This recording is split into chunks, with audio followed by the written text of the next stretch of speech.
Edward Snowden, when he's given his interview to The Guardian, has said that he can't allow the US government to destroy privacy, internet freedom and basic liberties, and his sole motive is to inform the public. Those are the words of Edward Snowden. What's your view of him and his motives? Well, Edward Snowden is a hero who has informed the public about one of the most serious events of the decade, which is the creeping formulation of a mass surveillance state that has now co-opted the courts, corrupted the courts in the United States, made them secret, made them produce orders which violate US constitutional protections to nearly the entire population. And then if that wasn't enough, has embroiled the US high-tech companies like Google, Yahoo, Skype, Facebook, etc., to extend that surveillance all across the world.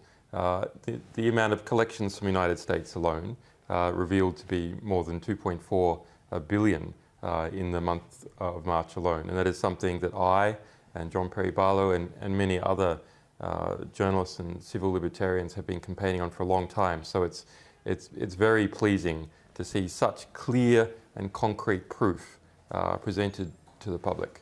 Well, we'll come on to the possible rights and wrongs of what he's done. Sorry, just 1 second. I'll come to you in just a moment, John Perry Barlow. I just wanted one more question with Julian Assange before I do. Julian Assange is someone who's spent nearly a year holed up in an embassy. What would your advice be now to Edward Snowden? Go back to the US and face the music, or go into hiding? Look, already we know that the United States government has raided Edward Snowden's relatives in Honolulu. He is in a very, very serious position because of, we can see the sort of rhetoric that has occurred against me and Bradley Manning back in 2010, 2011, has now been applied to Snowden. I have absolutely no doubt that a very serious and aggressive action will be directed against Mr. Snowden. What other countries need to do is line up to give support for him. Everyone should go to their local politicians and press and demand that they step forward and offer Mr. Snowden asylum in their country. And it will be really telling, actually, to see which countries genuinely protect human rights, genuinely protect the privacy of the public, genuinely protect asylum rights. Which countries will actually do that, or which countries are scared of the United States or are in bed with this surveillance complex like GCHQ is here in London, which entered into arrangement in 2010 to take this very information from the PRISM project and use it themselves. And so, John Perry Barlow, what would you say to those who say that you should never leak classified information and leaks like this compromise our security? I think our security is vastly more compromised by the existence of secret laws and secret practices that are not being conducted with the consent of a democratic public. The whole point, I mean, America remains a set of ideas and principles. And if we can't stick to those principles and be the standard bearer for those ideas, then the whole notion of what we're defending here and what we're defending ourselves against is completely null and void.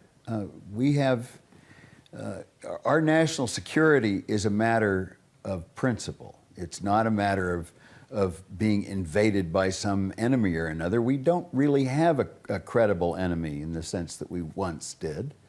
And terrorism, such as it exists at all, is not sufficient justification for taking away the protections of our Constitution, nor is it sufficient justification for putting the entire world under a microscope. I mean, we are taking it upon ourselves to monitor the communications of the human race.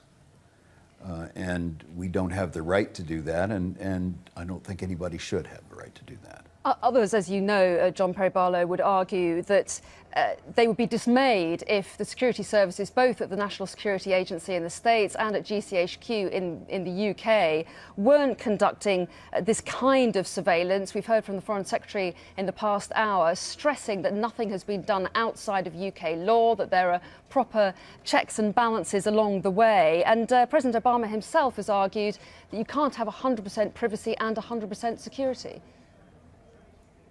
Well, we're talking about 0% privacy at this point. You know, there's Are we talking about 0% privacy being struck? Yeah, look, here's the problem.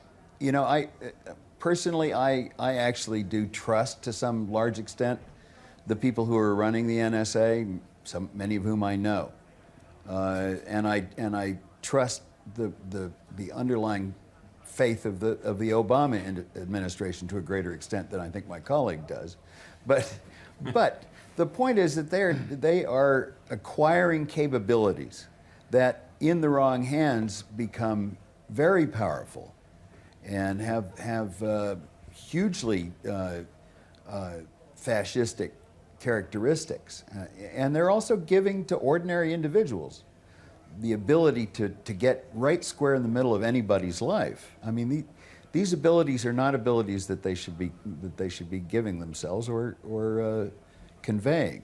Okay, Julian Assange, we're running short of time, so if I can just ask one more question to you.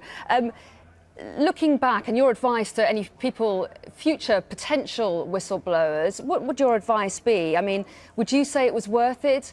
Looking at Bradley Manning, for example, facing 21 counts relating to the transmission of documents to WikiLeaks, what would your advice be to anyone in the future thinking of leaking information?